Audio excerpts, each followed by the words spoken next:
We're also equally important to protecting the homeland. We know we have a no-fail mission. We're committed to keeping our nation safe from terrorism, cyber attacks, and foreign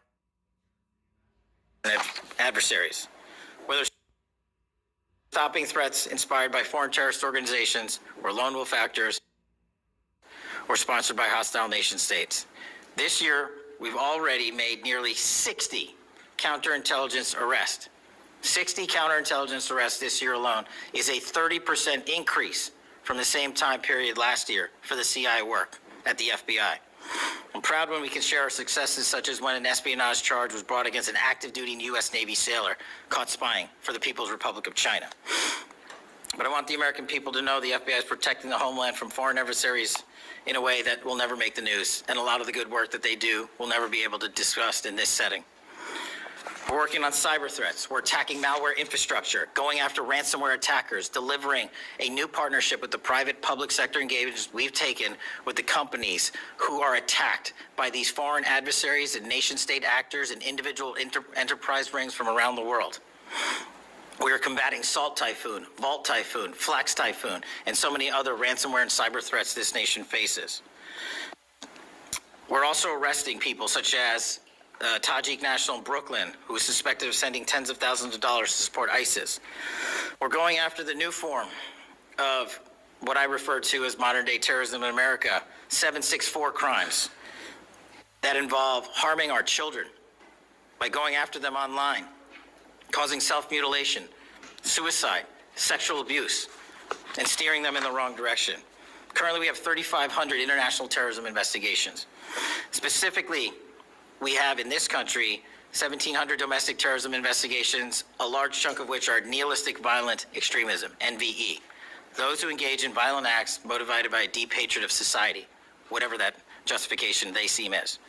The FBI has seen a 300% increase in cases opened this year alone versus the same time last year. In the last couple of months, the FBI secured a guilty plea for a man in Tennessee who attacked an energy facility with drones and explosives. We secured the indictment of a violent Sinaloa cartel faction leader in Chicago on narco-terrorism charges. Our folks in Sacramento collaborated with domestic and international partners to secure a guilty plea for a leader of a transnational terrorist organization who solicited the murder of federal officials. But the Bureau's job is not done. I'm committed to this transparency. Mr. Chairman, you alluded to our work with Congress.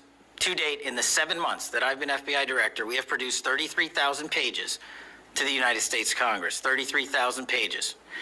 Just to put that in perspective, my predecessor in his 7-year term issued 13,000 pages to Congress, and his predecessor in his 4-year term issued 3,000 pages to Congress. I've issued 33,000 pages in 7 months, and we're going to keep going. I'm dedicated to restoring the trust that the public has and needs in the integrity at the FBI, and it's being done every day by the men and women of the FBI. Now, I know that there's a lot of talk about Epstein, and I'm here to testify that the original sin in the Epstein case was the way it was initially brought by Mr. Acosta back in 2006. The original case involved a very limited search warrant or set of search warrants and didn't take as much investigatory material it should have seized. If I were the FBI director then, it wouldn't have happened. The search warrants were limited to small time periods to include 2002 to 2005 and 1997 to 2001. Mr. Acosta allowed Epstein to enter in 2008 to a plea and non-prosecution agreement, which then the courts issued mandates and protective orders legally prohibiting anyone from ever seeing that material ever again without the permission of the court. The non-prosecution agreements also barred future prosecutions for those involved at that time of those individuals. Done more to turn over all the credible information we are legally able to do so, and we will continue to work with Congress to achieve that end. Under the direction of the President,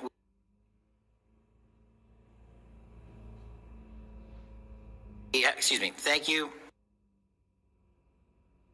for your support to join transparency and congressional oversight to the United States.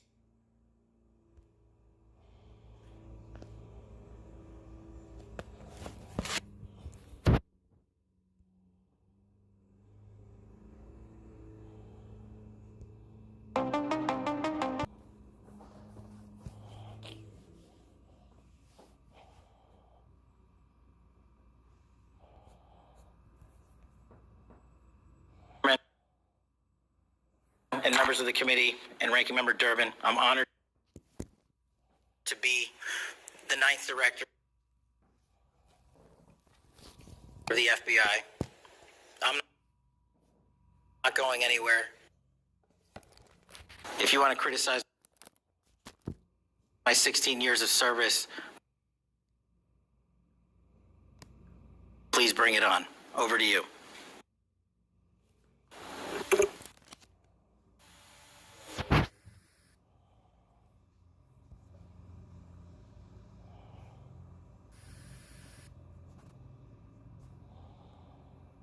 Questo internet